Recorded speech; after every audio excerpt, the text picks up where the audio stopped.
สบายดีใดๆเนาะเปิดกล้องให้เบิ่งในกว่าอยากเบิ่งนี่เท่ากะยานังนั้นนี่ แม่เท่าแม่ผู้สาวนี่ฮะแม่ผู้สาวนี่ แม่บ่นี่แม่บ่หรือลูกอันนี้นั่นเอาแม่เอาแม่เท่าบ่นี่นั่น ไม่เท่านี่เด้อ โอ้ขอโทษเด้อไม่เท่าเด้อขอโทษขออภัยเด้อเดี๋ยวว่ามีเดี๋ยวผู้ชาวเยอะจะคุยกับผู้ชาวกันแล้วนี่นะเพิ่นสิตกลงเอาลีบอลหรือเอาลินเนาะ เด้ง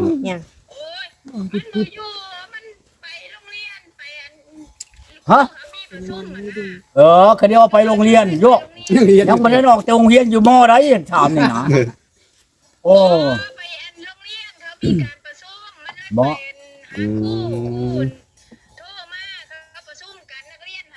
เจ้าโอ้เพิ่นอยู่ในเพิ่นอยู่ในการจัดตั้งบ่เนาะเพิ่นจะได้ไปโรงเรียนวันนี้ไปนี่นะหรือว่าเพิ่นอันใดลูกเขาแปลว่าไปนำลูกแม่เขาห้องแม่ไปเนาะเขาเรียกเอาแม่ไปอันประชุมเนาะโอ้เพิ่นชิมแม่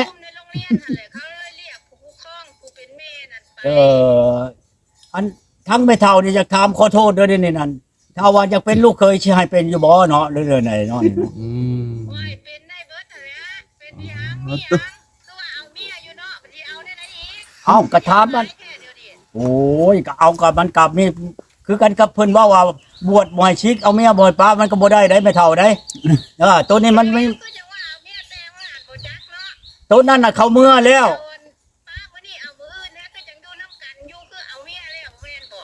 เอาแล้วเขาเมื่อแล้วเขาป้าคอยอีกแล้วเดี๋ยวนี้นั่นคอยเลิกกันแล้ว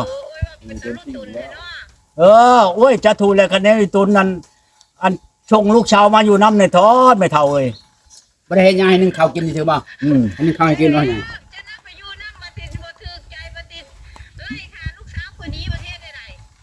เอา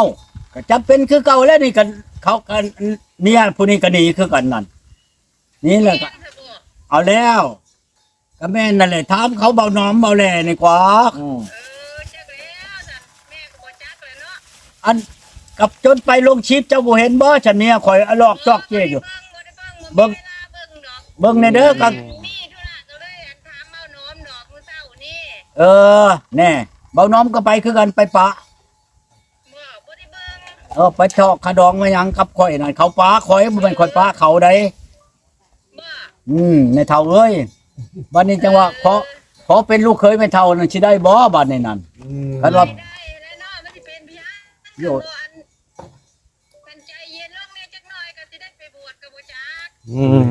เฮ็ดจังได๋เฮ็ดโยกมันใจเย็นบ่ได้มันบ่มีผู้อยู่อันเฮ็ดอยู่ครัวกินบ่มีผู้หนึ่งเข้าตักน้ำให้กินนี่มันหาเลยได้ยังไง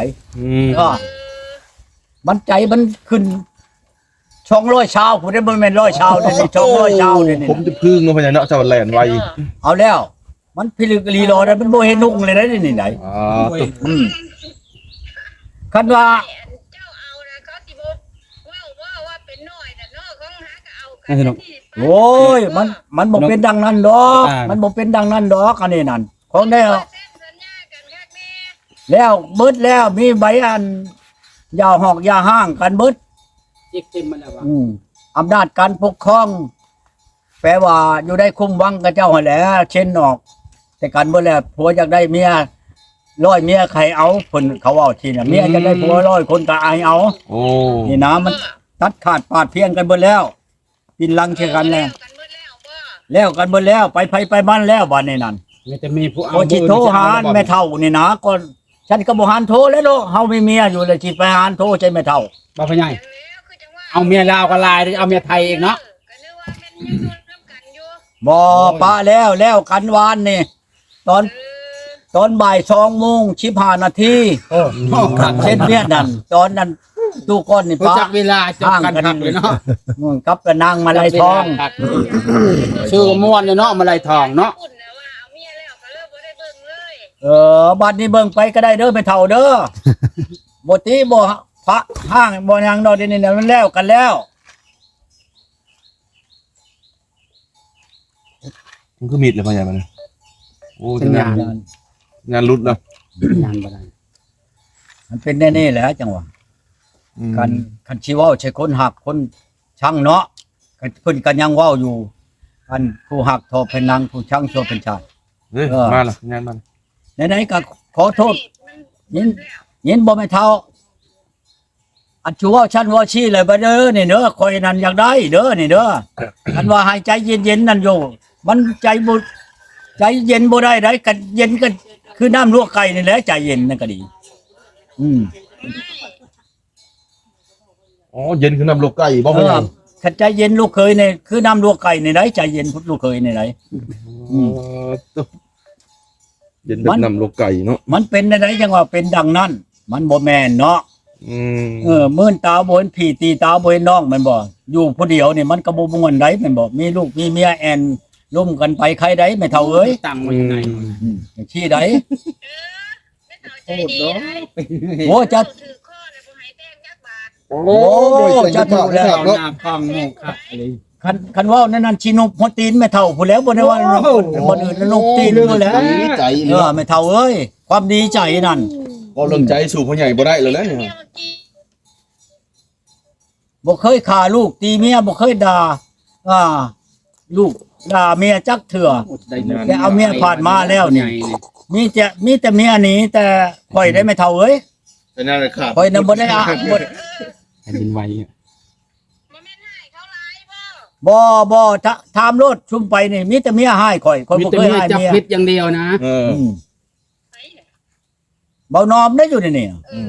มีแต่เมียจับพิษโทรศัพท์กับมีแต่คุยกับผู้สาวอ่ะ เมียนี้อะนะ บ่ข่อยบ่ไล่เมียนี่มีแต่เมียไล่ข่อยหนีข่อยนั่นอยู่ในเฮือนข่อยนี่เห็นบ่แม่เฒ่านี่ข่อยได้นางนี่ท่านนี้เบานอมเป็นบ่หันเบานอม สบายดี ท่านเบานอมบ่แลนี่เห็นบ่นี่ เด้อ ท่านเห็นบ่นี่เบาชิรัดนี่ในคู่หันนี่มานี่เห็นบ่แม่เฒ่าเห็นบ่ สัญญาณก็ได้ นั่นมีสัญญาณ มีสัญญาณ บ่คือพอพังแท้เนาะ พอพัง พอพังแล้วล่ะว่าคันว่าถึกหูถึกอันนี้น่ะก็บ่ให้แต่งเถอะตุ๊บมันคือใช้ตัวผู้บ่มีเงินน่ะมันเหมาะเลยได้ไม่หมดอ่ะ โดย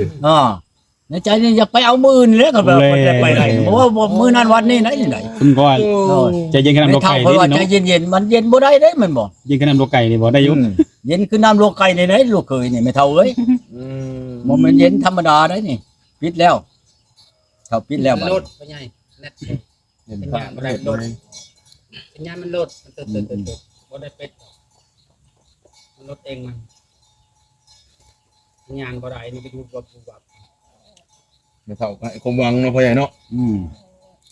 พ่อใหญ่ก็มีความหวังอีกบัดนี้ แม่เท่ามาให้ท่ายให้อันนั้นวันนี้ก็ใครแล้วบ่เฮ้ยน้องยังก็ดี ใส่รถมาเอาเด้อลูกสาวข่อยเท่านั้น10,000 บาทตัวนี้10,000 บาทมาชดโยชน์มันก็ แลนบุดเรื่องพ่อใหญ่เนาะ มันแห้งหันใจบ่จักติดแล้วแม่นบ่อันว่านี่มาโลดก็ว่าถึกใจถึกคอแล้วบ่เอาพวกขี้พออันนั้นบ่หัวใจมันตึงดีอยู่ปึกๆอยู่นี่น่ะ เขาเอิ้นว่าใจกระสุกกระส่ายบ่พ่อใหญ่ ใจเขาส่งไปถ้วย สูงช่วยบ่ เลย ช่วยบ่แห้งสิช้ำช่วยบ่เป็นเนาะ ถ้วย อันนี้ว่าให้หนี้ใจว่านี่ใครแล้วบ่ เป็นหยังก็ดี มาป้อเมียบ่แต่งพ่อใหญ่ ก็บ่ว่าแหล้วเนาะเพิ่นเว้าในนั้นก็มีอยู่แล้วที่ของเพิ่นเว้าไปบ่แหล้ว แน่นแล้ว เรื่องของคนนี่ไผสิบ่เว้าคือกันกับผู้ชาวผู้เจ้าก็สิเคยแอ่นผู้ชาวพระเจ้าสิเอาค่อยบ่ให้แต่งพวกกีบก็หลายคนได้เว้ามันชี้จ้อนเขาก็คักแล้วมันหามีก็บ่ว่าดอกว่านี่ก็เฮาก็ขอไว้ชาณาวาสนี่แหละแม่นบ่แหละ3ที่4เจียดไปแล้วก็มันก็ได้ เขาพอเฒ่าพอแก่เขาก็ให้ตามฮีด เอา นะ แล้วฮีดมีของตั้งบ่ คนมีพ่อมีแม่แห่มีจิตมีจอมเพิ่นบอกเขาก็เฮ็ดตามที่12ของ14แหละเอาพวกงัวมีควายนี่บ่คักได้มันเป็นได้พวกงัวมีควายมันบ่ได้แต่งกันงัวกับควายเพราะคนอนุญาตลำลายเชิงอยู่กลางทุ่งพุ่น บ่ เออ ลึก ไป นะพ่อใหญ่ มันแต่ เนาะ งเมียให้มันควายงัวนี่นั่นดอกเพิ่นว่าพวกงัวมีควายคุณอังคนก็สิบ่จักกะหลี บ่เพิ่นว่าผัวงัวเมียควายแม่นหยังเพิ่นว่าสิมีได นี่แหล้วพ่อใหญ่เขาก็ยัง อันผัวบ่ได้แต่งเมียบ่ได้แปลงนั่นเขาห้องว่าผัวงัวเมียควายเห็นบ่ควายมันไล่เชิงกันบ่คนอนุญาตนํอยู่ข้างทุ่งพุ่นไปแต่งให้มัน ผมมีนั่นนะพ่อใหญ่ อย่างชั้นหนาอันนี้ก็คือกันนั่นแล้วเฮาก็ต้องมีอันนั้นแน่ใหญ่จำเท่าจำเฮาแล้วก็ต้องมันให้มันมีแน่แม่นบ่ แม่นแล้ว บ่หลายก็น้อยบ่น้อยก็หลายให้มันมีหีบมีคองชั้นใด เนาะมันเบาๆเนาะ เพิ่นว่าหีบชิบชองมันแม่นหยังคองชิบชีแม่นหยัง นั่นเลยบาดตายได้เนาะ เคยเห็นแล้วบ่หน้าลูกสาวคนนี้ตุ บ่ทันได้เห็นได้ โอ้ อยากเบิ่งมื้อนี้ว่าขอเบิ่งแหน่เพิ่นว่าให้เฒ่าว่า ฮูกอันฮูกลูกสาวแล้วงามเด้อพี่ใหญ่ งามบ่เอ้ามัน เบิ่งนะหั่นได้ มันลมอกันก็ข่อยผู้มักคนงามนี่แหละเนาะ ผมนั่น เห็นเมื่อวานนี่มาฮอดอันนั้นเด้บ่อนเขาขายลูกไม้ เบิ่งให้พี่ใหญ่ก็เบิ่งโหมันมีเป็นไง เบิ่งดูเอามาเบิ่งดู เปิดดู อันมาบ่อนเขาขายลูกไม้ในอันกุกพิลางอันนี้บ้านนานเด้ข่อยก็ลงรถไปข่อยก็ชื่อเอาลูกไม้อันถุงนึงแล้วก็ชื่อหมักบัวแน่ชื่อผักกีแยงแน่มาสิมาแกงหน่อไม้ข่อยเขาคนอยู่ในหันหูจักข่อยคน ผู้ชาย มาจะใช้ตู้ก้อนพุ่นมาใช้ตู้ก้อนโอ้ยว่ะคันสิเว้าแล้วนะคันเว้าเบิ่งนึงน่ะคนไปหาเมียก็เฮียเอาแล้วเขาว่าเบิ่งนู้นเจ้าอยู่นำนี้เขาว่า เนี่ยลาว อันนี้บ่ งามบ่ตุงามบ่เบิ่งเนาะ งามได้บ่ได้เบิ่งเด้อบ่แม่นว่าข่อยอันนี้กับหน้ากับตาเจ้าได้จักหน่อยเพราะว่าเอาข่อยไปลงคลิปลงหยังมีความผิดขอโทษเด้อคันเป็นคลิปก็ดี อย่าใส่ถุงเป็นยังไงครับ แต่ว่าทั้งหลายคน บ่ต้องเอาฮบเขาดอกพญายันเขาอย่าเผ็ดนะบ่ต้องเอาฮบเขาดอก บ่ตุงามเล แล้ ยว มันเจอ เดี๋ยวนี้น่ะข่อยเห็นแล้วงามแล้วเจ้าน่ะ เอาฮบเขาแล้วบ่จะมา เนาะ ถึกใจบ่ตุ เมียข่อยรีบ่เลยเป็นเมียไผเด้นี่ บอกเขาบอก ขอโทษเด้อในใดกันถ้าว่าข่อยเว้าผิดขอโทษนำเจ้าถ้าว่าถูกก็ให้เจ้าเอาครับข่อย บอกเอ็มเลยไปใหญ่ จังซี่ได้ข่อยบ่ค้าดอก แต่คันกรุงเทพลงมานี่ข่อยเคยไปแล้ววงเวียนกรุงเทพเนาะข่อยไปฮอดไหน วงเวียนซิโน บ่แล้ววงเวียนกรุงเทพลูกข่อยอันนี่นั่นถูกยุ่งยากอยู่กรุงเทพ กูเงินเขาเทพไกลทพะแล้ว โอ้นี่เนาะ เดือนไปเรื่อยๆครับนะฮบละเห็นเราฮบละบางละเดือนไปเรื่อยก็พายแล้ว คือเอาหมักอยู่เนาะพ่อใหญ่เนาะใช้ได้อยู่เนาะ โอ้ยอาชำนี้มันก็เอาได้แล้วคน เสียงมัน อะไรบ่เห็นได้บ่นอนบ่นี่ นั่นว่ามันออกไปแล้วบ้า มันออกเลยได้บ่มันเบิ่งให้รู้มันอยู่ในไส บ่แลสิแยงคนคืนแล้วจ้ะ เอาแล้วลำเถื่อไปแรงเรามาแต่โรงเรียน อ้าวไปไหน เรามาแต่โรงเรียนนี่ข่อยจะคุยกันได้บ่แรงนี่ได้จะคุยจะเว้ากันได้แล้วแม่นบ่แรงบ่แม่นว่าอันนั้นได้ ว่าเขาจะนำใจอยู่แล้วเนาะพ่อใหญ่ เอา เนาะ แล้ว มันพอไปบื้นนี่ก็ไปบื้นนี่ได้ โอ้ บ่แม่นสิป้ามื้อในวันนี้ได้แล้ววานหมู่ไปนำโลดได้บ่แลนี่ยันบ่ได้อยู่ดอก เอาเร็ว แต่บ้านหัวม่วงยังไปนำ เอาเดือน ไปบ่แลเฮาไปว่าซั่น เดือนขึ้นเเลย มีแต่ฮบลาวมัดของโปรไฟล์ อันนี้ไหน อย่าจำแม่คอยเลื่อนคอยรู้ไปจะจำมันไปเลยได้ โอ้โทษคนงามมะลิอันนี้ คนงามมันแต้ม อันนี้อันนี้แล้วถึงบ่รับมันอันนั้นรับคนงามเอ่ยคนงามเอ่ย คนงาม คือคนนี้เนาะคนงาม บ่ลำเชียงบ่พ่อใหญ่บ่ คนงาม โอ้สิมาเห็นคนงามเลยเด้อบัดนี้เด้อโอ้ยได้คนงามวันนี้ก็ใครแน่เนาะบัดนี้คันค่อยได้งามวันนี้บ่แลก็โธ่ทุกคนเอาวันนี้ไปให้งามพอได้นี่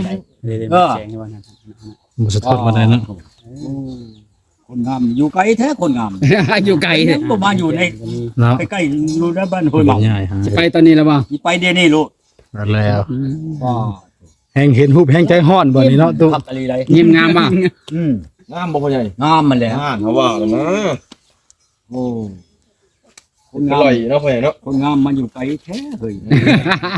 บ่น้อมสิได้เมื่อเตรียมสุดเตรียมเครื่องแล้วบัดนี้เนาะ ไอ้ที่ได้คนงามอยู่ไกลเด้ แมลงก็โทรไปเบอร์เจ้าก็มี แมลงโทรแล้วแมลง โทรไปเล่นน้ำดาว ตอนนี้เรายังไปโรงเรียนกับลูกล่ะ เรียนกับลูกบ่ ไปอบรมมายังในลูกเขาเรียนอยู่เด้เขาไปอบรม เราได้ลูกแล้วเราเนาะ โทรอีกเลย โอ้แล้วมันบ่โทรลองเบิ่งนะมัน คิดบ่หรือบ่ ติดเล็กไปหมดเลย เห็นแล้วบัดนี้เห็นแล้วบ่มันสิได้อยู่ภาคข่อยยังบ่ทันเอาจักเทื่ออยู่ภาคโขงเมืองนั่นน่ะ ทางโคงบ่ มันสิได้ก็ได้บัดนี้บ่ ได้บัดนี้แล้วเนาะ มันบ่ทนไหนคันว่าใจแท้ๆนั่นเท่าไรว่าฉันค่อยไปโลดไหนคันสิว่าไปหมกนี่เอาไปบ้านนั้นห้วยง่วนนี่สิไกลกว่าเนาะบ่แหละ แม่นแล้ว ตามนี่ อันนี้บ่ได้ไกลแล้วนี่เคย ร้อยไปรักเพิ่นบ่ลือ200 คำในสวรรค์นี่เนาะ อันเฮาไปบ้านห้วยง่วนทุนนั้น 300บ่ได้ ฮะ 300บ่ แน่300ไปมุกนี่ฮอดบ่200 นี่ อ๋อไปสวรรค์ก็ฮอดมุกแล้วเว้ย ลูกชวันนี่ก็ชามที่ไปรักแม่นบ่ได้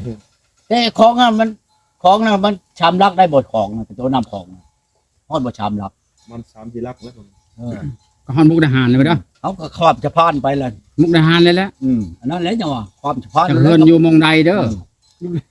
เอาชินับเมียนเด้อนี่หมู่เจ้านี่สิเอาไปหมดนี่คอยกุ้มชิ้นเปลืองคอยเชียไปน้ำข่อย มันสิไปรถยัง ฮะ รถได้ซะ รถกับรถชายทางความมัน อ๋อ ผ่านโลดรถเฮานี่ก็ไปป้าอยู่หั่นแล้วภาคอยู่นั่นหัวหั่นแล้วเฮาก็ไปแล้วบัดนี้ขี่รถชายทางก็ไปพ้นแล้วขออนุญาตเพราะเป็นเฮาสิไปนอนเนาะ เอารถตู้ ไปรับมือรับไรนี่ มาเอารถตู้คันหนึงรถเขาข้ามไปฮะ ไปเลยก็ว่าตกลงกันแล้วก็ย่อให้เบาแลแล้วเป็นลาบ คือเลยเนาะ ให้เป็นบ่ลาบใหม่แล้ว อืม ไป เอาบ่เป็นแล้วแหละ ไปชองคนกับเราเนาะ จันเชิดนี่คือ โทร พ่อใหญ่ มาเลยเขาแดนเพิ่นนั่นน่ะ ให้พ่อใหญ่โทรมานะ เท่านั้นแหละเท่าบ่เท่าไปอยากได้อันนั้นบ้านห้วยงอน บ้านห้วยงัวครับบ่ โทรมา วันนี้ผู้ชาวลูกขี่คนนั่นก็โทรมาเพิ่นให้ลงไปเบิ่งค่อยเฮาบ่ไป มันไกลเนาะ อยู่บ้านห้วยงัวคือกันค่อยก็ฮู้จักเจ้ามาเบิ่งไม่เท่านั่นค่อยนั้นมาเฮือนผัวเราอะอยู่ใกล้ๆกับเพื่อนนั่นเท่าอันเฮาไปเบิ่งนั่นแหละ อืม อยู่ค่อยอยู่ใกล้ๆเห็นหมู่เจ้ามานั่นโอ้ยค่อยก็คิดว่าหมู่เจ้าสิเลาะมาเลยสิถามเรามื้อนั้น หมู่เจ้าไปนอนเฮือนลูกเคยลูกสาวเราอยู่ใต้เราอยู่ทางนี้เฮือนเราอยู่ โอ้ยเจ้ากับพ่อห้องจะคอยโอ้ยพระชิหารห้องเราผู้หนึ่งก็ไปหาผู้สาวคอยนั้นลูกคอยชีโคตรคอยมาเฮือนผัวคอยตายเราอ่ะอยู่น้ำยาเลยนี่ ลูกใหญ่มาแล้วพ่อใหญ่ไม่ได้ทำบ่ บ่ลูกนั้น ยังน้อย ได้6 ปีนั้นผู้หนึ่งผัวตายพ่อปะนี่เจ้าเฮ็ดจังไดเอามารถเราอ่ะเว้าถูกต้องกันเราก็สิเมื่อนำรถเรา อ๋อ เอาเลยอายุเราอายุเจ้าได้จักปีลูกหลายตื่นแล้ว30พุ่นแล้ว บ้านห้วยงัว 30ก็ยังใครกว่าเท่านั้นเนาะ บ้านห้วยงัวพ่อใหญ่ บ้านห้วยงัว คุณเอาปัญหา เขา 60 ก็ เนาะ ไป พ่อใหญ่ น้ำบ่แลก็บ่แลไปนอนหันคืนหนึ่งบ่แลนี่ไปนำชีวะนั่นพี่ครับ โอ้โห บ่ฮู้เมือง อัศพรบ่ สารวัตรเนาะพ่อใหญ่ สารวัตรไปนอนไปไหน โอ้สารวัตร สารวัตรไม่ได้ติดต่อ ค่อยย่างเข้าไปนี่บ่แลจนว่า คนละสารวัตร ชื่อไปเพียงอันนักแน่เป็นอันนี้มาหลายแท้ตู้ฉะนั้นชิปอันเนาะไปผู้นั้นตู้ค่อยเป็นสมาชิกเจ้าผู้นี้สมาชิก อืม เอาให้ผู้แตะผู้นี้เอาไปนะหยุดหิวออกมาเลยบัดนี้บ่แลบ่ได้เข้าไปนำ จะมาชื่ออะไรแท้ตู้มันโมเมนชื่อผู้นั้นกาชัมมาเช็คเจ้าผู้นี้ชัมมาเช็คเจ้าหลดบ่ได้ชื่อ แต่บักหลาย เอาไปกินคุณแล้วกับบ่แหละเพื่อนผู้ชาวนั่นจำพกหัวนี่เนาะบ่แหละเนาะจำพกหัวคนนี้เพื่อนผู้ชาวจนเราว่าจนเราบ่ให้นอนเฮือนเราบ่มีบ่นอน เราพาไปนอนอยู่เพื่อนลูกเคยลูกสาวเรา ใครเติมแล้วประมาณวาง4-50 เมตรพุ่นแหละแต่เฮือนเราไปหาเฮือนลูกสาวเราก็ไปดู